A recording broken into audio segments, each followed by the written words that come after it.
It was a time of conquest, a time of duty and sacrifice. Enough! Enough, I say! A time when courage was expected and honor required. A&E presents a motion picture event never before brought to television. 4 original movies. 1 extraordinary man. Horatio Hornblower.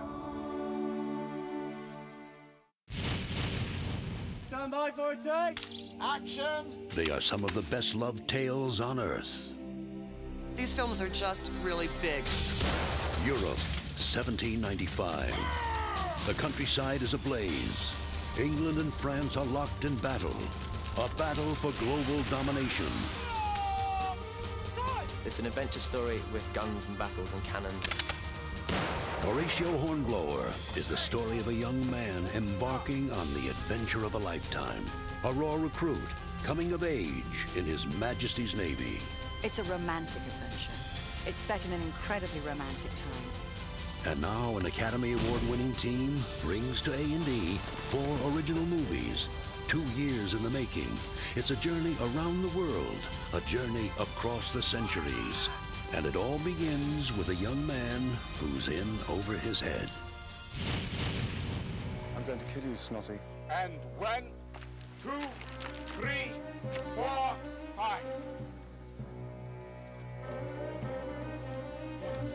One. The heart of Hornblower is the character of Hornblower, and it's a kind of rites of passage, I suppose, where we gradually show this young boy growing into manhood. Basically, the story follows his progress, his growth into a young man given tremendous responsibilities. The books do concern themselves with Hornblower and his relationship to the sea and to himself. It's about a man finding himself. I must ask you to surrender, Captain. Very well. To whom do I have the honor of surrendering my ship, sir?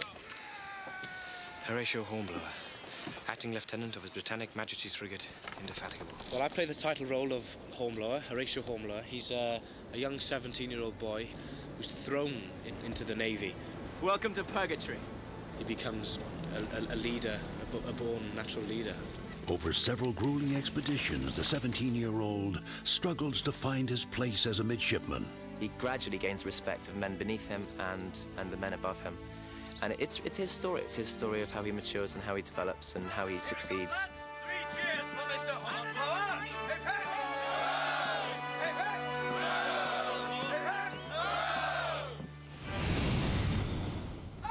To tell Horatio's story, a crew of hundreds and a cast of thousands travel the globe. Their goal, to recreate the drama of another time, a time of adventure.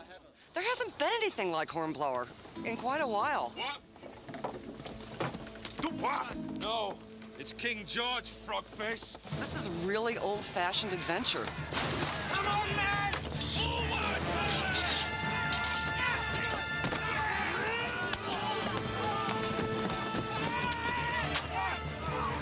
Stories are about, amongst other things, honour. And it's as relevant today as it was then. Sir, those men up there are dying. We can save them. They are your enemies. The sea does not take sides.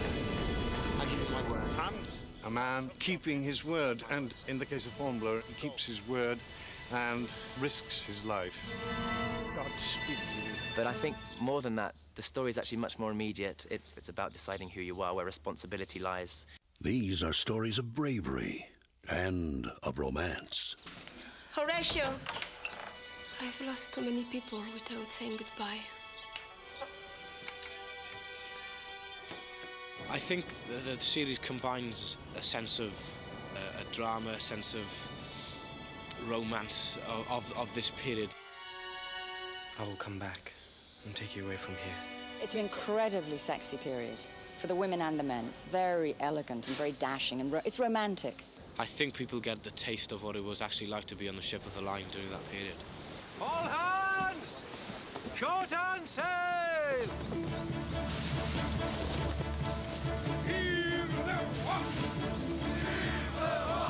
there's all the colour and the vibrancy of a different period of far-off times. What is the meaning of this commotion? Nasa! In a world of gallantry, Horatio turns to his captain for inspiration. But what they'd done, I think, successfully is flesh out the relationships.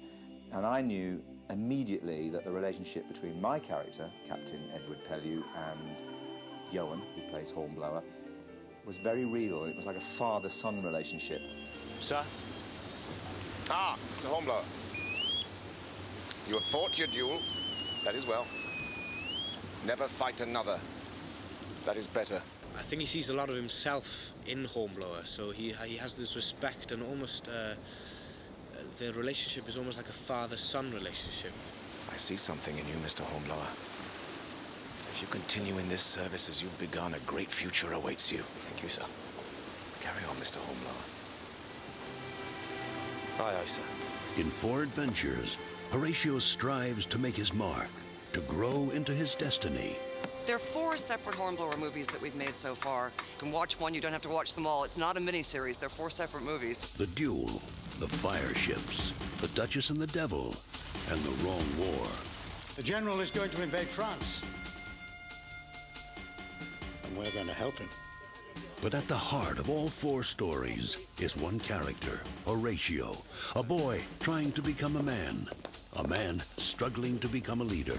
Mr. Hornblower! Sir! Take 4 men, board her, take her into any English port you can make and report there for orders. Aye, aye, sir. Your first command. My congratulations. Today, if you please, Mr. Hornblower. I don't intend to lose any more of this convoy through your dawdling, sir! Aye, aye, sir. What I like about Horatio Hornblower is the fact that he's very loyal and compassionate and a perceptive character. And he always has a conflict within his soul and his mind and his heart. Don't move! If you run, I will kill you. Then why did he save me? To hang? Stand still! Better the speed of the bullet than the slow agony of the rope. If you have your heart set on dying, I will oblige. Then do it. And I will be forever in your debt. You will return with me to the ship. Never! And believe your duty is fulfilled, sir.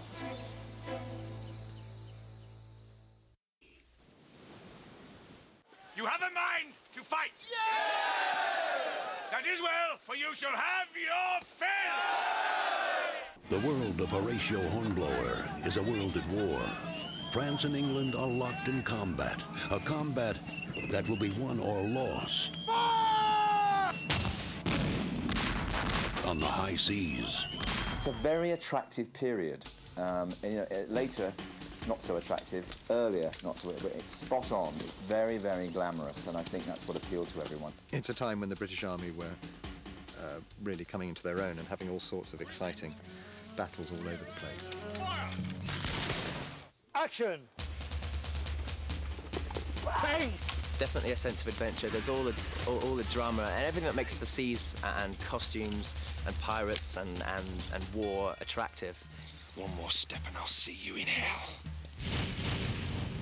The Hornblower movies are drawn from the novels of C.S. Forester, a dozen tales of daring on the open ocean. I first read the books when I was about 10 or 11, I think. And I remember waiting for the newspaper to drop onto the mat and grabbing it to read it. And it really influenced me because I always wanted to go to sea after that. It's a very nice time to do an adaptation of the books. They're a marvellous series of books. They're beautifully written, and they're also very, very exciting. But what he also did was took both events and real characters and wove them into his fictional reality. I think these movies are very faithful to the books of C.S. Forester. I think in terms of combination of characters, in terms of the sense of adventure and the sense of the detail of life on those ships. And each of those ships was its own little wooden world. This man is a thief. A man caught stealing food from the hold, steals it from each and every one of you. Make sure you teach him his lesson. Any man going easy on him will be implicated in the theft. Enough! Enough, I say! I think you have to really imagine yourself back in a time before everything that we take for granted. Good evening, Mr. Hornblower. Sir Hugh, Lady Doral. Look at the lad. He's like a goose on a green. Any second now he'll be hissing at me. To create the feel and texture of 18th century England required an immense production that spanned more than 2 years. From the waters of the Black Sea to the grand palaces of Portugal, the filmmaking was, in its own way, as epic as the films themselves. We'd spent 12 weeks in the Ukraine. We've got 9 weeks here in Portugal. We've got 3 weeks in the UK. They're huge productions with hundreds and sometimes thousands of extras. You have to recreate costume.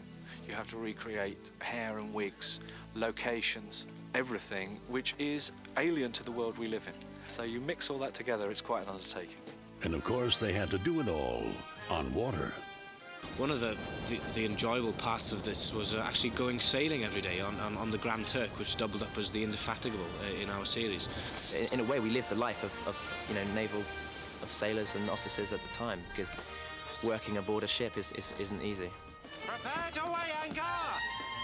Man the capstan! The sheer logistics of filming on the high seas can be daunting. I think making films on water is about the most difficult thing there is. It's because nothing will stay still. We physically went sailing for 12 weeks of the shoot in the Ukraine, in Yalta, on the Black Sea. Filming on a ship's hard work because there's so many variables, there's so many things that can go wrong and do go wrong. The winds aren't reliable. You're trying to film in a certain direction with the sun in a certain position, and the ship will move around, and you can't use an engine when you're doing it, when you're taking the take. Ready to shove off, sir? Very good, I'll be up presently. Begging your pardon, sir, but you should see as you have some warm clothes, sir. I've been in an open boat 10 days once, sir. It can get damn cold. Yes, thank you, Matthews. After a while, I think everybody sort of, on the crew and the cast, learned how to cope with sailing itself, let alone putting together a drama series. The fact is, although you're making a movie, you really are at sea under those conditions.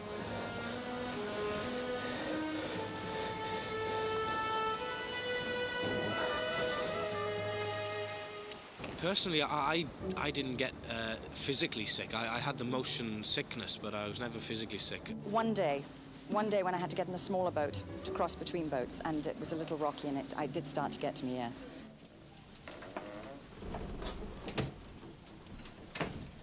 Forgive me for disturbing you, Your Grace. I was wondering, would you do the honour of joining me for dinner? Oh, bugger dinner. When is this storm going to end? Storm, Your Grace? We have a fair wind and a calm sea. Leave me alone. It's very difficult. Some of them got over it, one or two didn't get over it at all, and they just soldiered on. And there were other bumps and bruises along the way, as the team worked to get every detail accurate, right down to the fights. What we tried to do with the battle scenes was to make it much more like a pub brawl. So you have people nutting each other and biting each other and things which I think probably would have happened. And there's not a lot of sword play. I think some of the actors probably got bruised knuckles when they were doing their fight. But nobody had any bite marks on them afterwards. There were no ears on the deck. It's just a huge, big physical story. There's nothing sedate about this. It's a lot of action.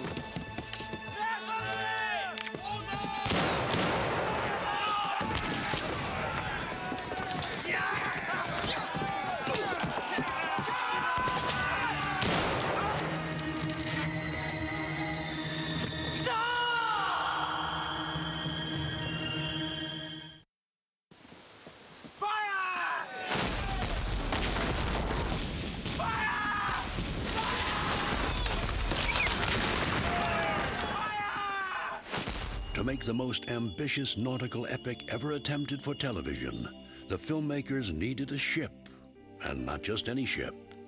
The real jewel in the crown is a vessel called the Grand Turk, which was the first ship of the line, I think, first oaken ship of the line that has been commissioned and built in almost 150 years.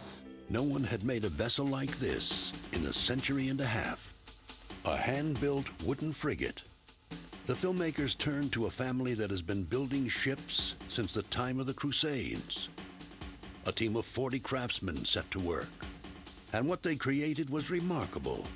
A 152-foot, 22-gun ship that would have been at home 2 centuries ago.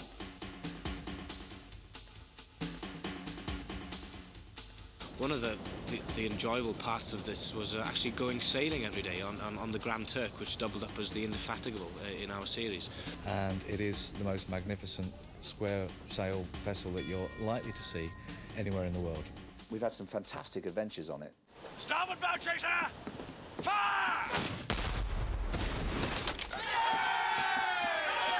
But creating the massive sea battles of the English and French armadas took more than just one ship. It took a full fleet of models. An Academy Award-winning special effects team crafted the models, some weighing up to a ton. Each is a precise replica, each fully operational. You'll see us on board a ship and cannons going and, you know, and we are on the real ship. But then the audience won't realize it, but you cut to these most beautiful models. The actual models were built in Russia. I think we ended up with somewhere around 11 full-scale models for all the different sea battles and to play the different ships, which is the largest fleet of period ships that's ever been assembled on the tank at Pinewood. In this particular film of Hornblower, there is a fireboat sequence. And the idea is that the Spanish apparently used to load one of their ships up with anything inflammable, light it up, and then aim it into the British fleet. So we've had to create exactly that in miniature. She's answering the helm, sir! Hornblower. If anyone can spot that these are models, then our job hasn't been done very well. Another Academy Award-winning team worked on the wardrobe. John Molo, 2-time Oscar winner for Star Wars and Gandhi, designed over 1,000 costumes for this epic. It's a very interesting period because it's a very elegant period, and it's a period I haven't done before, so it was a great pleasure to do it. And also Hornblower I've read since I was a child, really, and I wasn't going to let anybody do this one. I think actually all the lads loved their costumes. You know, we didn't say as much, but we all loved them. It's interesting that we wore them all day and all night. Every actor, he'd be lying if he didn't, loves the notion of dressing up and being somebody else. It's one of the things that makes you want to be an actor. Gives you poise. Yes, most definitely. It's impossible to slouch in a dress like this. You have to have poise and stature. It's quite difficult to wear a hat like this and not look silly. Over the 4 separate adventures, Horatio is tested in the crucible of battle. He must stand tall as the world around him explodes into flames.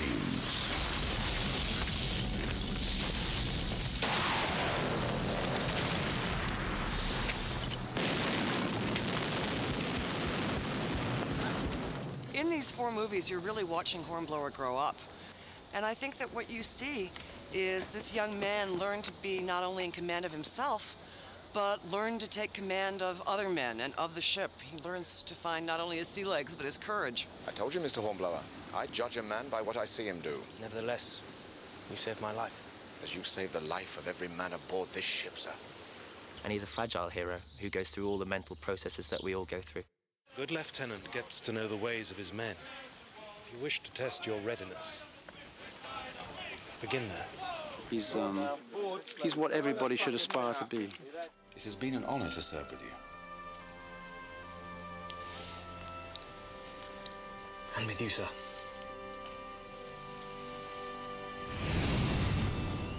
In the heat of action, in the heart of combat, a boy becomes a man becomes a hero. As an actor, you dream of playing these sort of parts, playing a young naval officer or a cowboy or something, you know, brandishing a sword. It's a very attractive period. It was a time of great exploration, so the water at that time was... Who knew what lay beyond? It's a journey that is uncertain. You never know where you're going to end up. So I think that's what makes it really worth watching. The characters interacting within this framework of swashbuckling romance. Who do you think you are? I have command here. The ship is mine. And any man stands against me, he will regret it. Get back to what you hear. I have command. Mr. Bowles, you will carry out my orders. If Mr. Simpson resists, you have my permission to shoot him. You're talking about great stories, fantastic characters, and an opportunity to do something of a scale never before attempted on television.